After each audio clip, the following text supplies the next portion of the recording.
अस्सलामुअलैकुम। एक शिकारी ने बड़ी तरकीबों और मुश्किल के साथ एक नादर और खूबसूरत चिड़िया पकड़ी। जब वह चिड़िया जाल में फंस गई और आज़ाद होने की कोई सूरत ना पाई, तब चिड़िया शिकारी से कहने लगी, ऐ अक्लमंद इंसान, तुम मुझ जैसी नन्ही सी चिड़िया को पकड़कर क्या करेगा? अगर तुम मुझे ज़िबा करेगा तो मेरे ज़रा से गोश्त और चंद नरमो नाजुक हड्डियों से तेरा क्या बनेगा? मुझे फरोख्त करके भला तुझे कितना माल मिलेगा? मेरी बात सुन, अगर तू मुझे आज़ाद कर देगा तो मैं तुझे 3 ऐसी बेशबहा नसीहतें करूँगी जो हमेशा तेरे काम आएंगी। मैं इनमें से पहली नसीहत को तेरे हाथ पर बैठकर करूँगी। वो नसीहत ऐसी होगी जिसे सुनकर तेरा खून बढ़ जाएगा। दूसरी नसीहत दीवार पर बैठकर करूँगी जो आला दर्जे की होगी।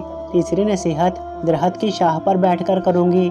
इसलिए तेरी दनाई, जवां मर्दी और दूर अंदेशी का तकाजा यही है कि तू मुझे आज़ाद कर दे। इन तीनों नसीहतों पर अमल करके तो दुनिया में बड़ा नाम पाएगा। शिकारी थोड़ी देर गौर करने के बाद राज़ी हो गया। चिड़िया उड़कर शिकारी के हाथ पर आन बैठी। पहली नसीहत यह है कि नामुमकिन बात वह कैसा ही शख्स कहे, इस पर यकीन ना करना। ये कहकर चिड़िया फुर से उड़ी और दीवार पर जा बैठी। दूसरी नसीहत उसने ये की, गुजरी हुई बात का गम ना करना। इसके बाद चिड़िया ने कहा, मेरे वजूद में 10 दिरहम वज़न का एक ऐसा कीमती मोती है जिसकी कीमत हफ़त अक़लीम में कहीं नहीं। ये मोती पाकर तू और तेरी औलाद ऐशो इशरत से ज़िंदगी बसर करते, मगर अफसोस कि तूने मुझे आज़ाद करके ये बेशबहा मोती हाथ से खो दिया। ये तोहफ़ा तेरे मुक़द्दर में ना था।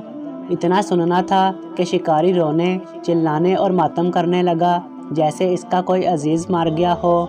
बार बार ठंडी आहें भरता और सीना पीट कर कहता, हाय मैं तो बर्बाद हो गया। मुझ बेवकूफ़ ने ऐसी नादर चिड़िया को क्यों आज़ाद कर दिया?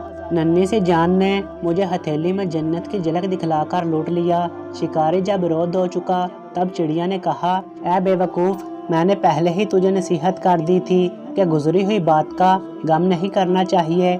जब ये बात हो गई तो कफ़े अफसोस मलना किस काम का?